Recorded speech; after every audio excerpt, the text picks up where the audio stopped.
And, while I think if you ask any politician, the GAB is not likely to be the favorite agency of anyone because they're regulatory in nature. But quite frankly, I think they do an outstanding job. They're oftentimes referred to, around the country as a model of how to do things. I certainly read the op-ed piece that Judge Deininger wrote, and I have the utmost respect for Judge Deininger. And, you can't be audited, whether it's a Milkhouse audit or whether it's a program performance audit from the Legislative Audit Bureau, and not have the auditors find something. It sounded to me like their attitude about improving, what was found deficient was right on the money. So I don't see any smoking gun here at all. I think most everybody who is, involved in state government, watches it, knows that the principal problem the GAB has is Speaker Voss. Can you ask me, do you see anything that would lead you to believe there should be a dismantling of the GAB? Absolutely not. And I'm just going to, call it like I see it. I think Speaker Voss has a tendency to be a bit of a bully, and I think that's what he's doing with the GAB. And quite frankly, I think the Wisconsin State Legislature should look more like a collegial, intelligent, problem-solving body rather than the gangs of New York. I think the judges have been fair. I think they have been as little influenced by partisanship as it's probably humanly possible. And while I haven't had a lot of dealings with them, I just generally think they have done a good job. And, the number of people who have complained about the GAB times two fits on one hand. And Dale, what about this ballot issue with the most recent election? Do you feel like there were shenanigans? Do you feel like the GAB got in front of their board, talking about the GAB staff? Do you think there was a legitimate criticism from Speaker Voss and Senator Fitzgerald as to the ballots used? Were you expecting to hear that we are running a $1.3 billion gap deficit here in the state of Wisconsin?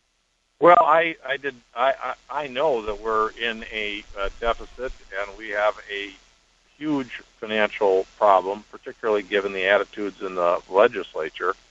We got rid of the low-hanging fruit some time ago.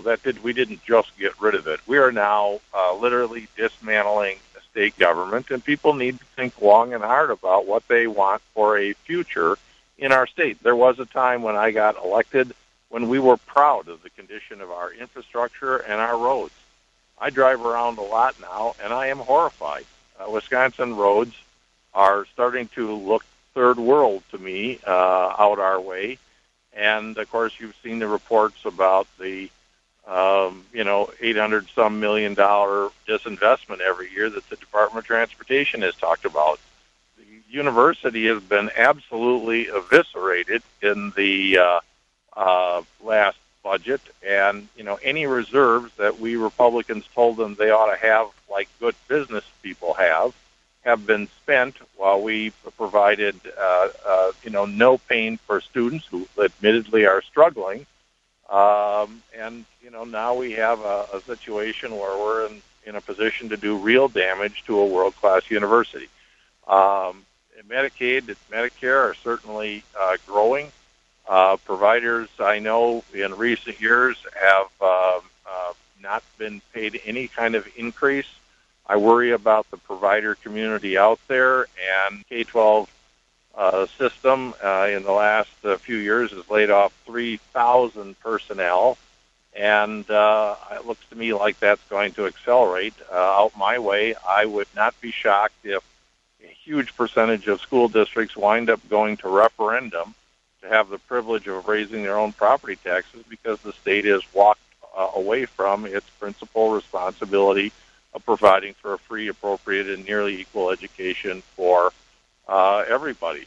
I think other than shared revenue, which has been sinking like a stone, I've covered most of the big programs, with the exception, I guess, of corrections, where they're short staffing all over the place. I have no idea where they're going to come up with the money, and I will be as interested as any of your listeners. Dale, to your math, how do we fund a separate but equal voucher school system? I mean, this could be up to another $1 billion we've seen predicted. I have no idea where they could come up with that money, short of taking it away from K-12 public education, which is just going to accelerate its demise. We can't afford one system in the state. How we ever got ourselves in a situation of trying to fund two is beyond me, particularly when, the research is in on vouchers. It's not a winning experiment. Best thing we could do is do a hearty retreat. But with Governor Walker's, impending announcement for the presidency, I know that he is going to do everything he can to push as robust a voucher program as possible, because that's what's popular with certain elements of the Tea Party. He will also be pressuring for some sort of a tax cut because, again, that's what the Tea Party base has been demanding. So this is going to be a budget for the ages without a doubt. What I hear from are people who are unionized workers in the private sector who are sitting on pins and needles and are, wondering why is this happening to them when they just got done supporting the governor, and they can't understand why he won't stand up and just say, not only am I not interested in this right now, it's not a priority, but quite frankly, I'm going to veto it, so quit fooling around with it. Let's get down to the brass tacks with the state budget. But it seems like he doesn't want to,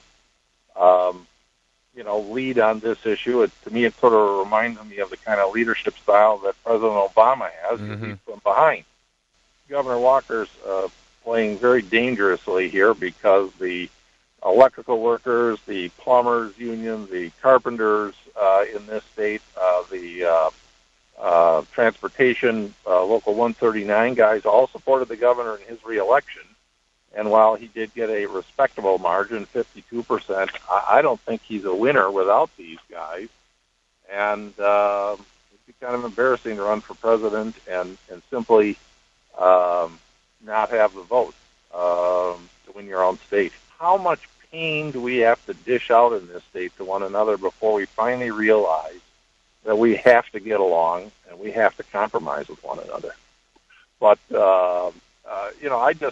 I'm solution-oriented. There's a lot of people out there who have had a real rough go of it, and they're just tired of the bickering and the lack of productivity. It doesn't matter whether it's Washington, D.C. or the state of Wisconsin. And I just think sooner or later we're going to have an epiphany in the state. Whoever is able to be at the front of it when we do it is going to, be incredibly popular.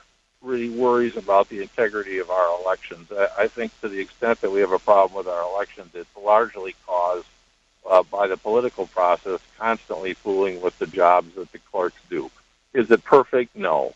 But, all of the assertions that we have fraud and massive problems just don't fit with the facts. And I think we need to recognize it.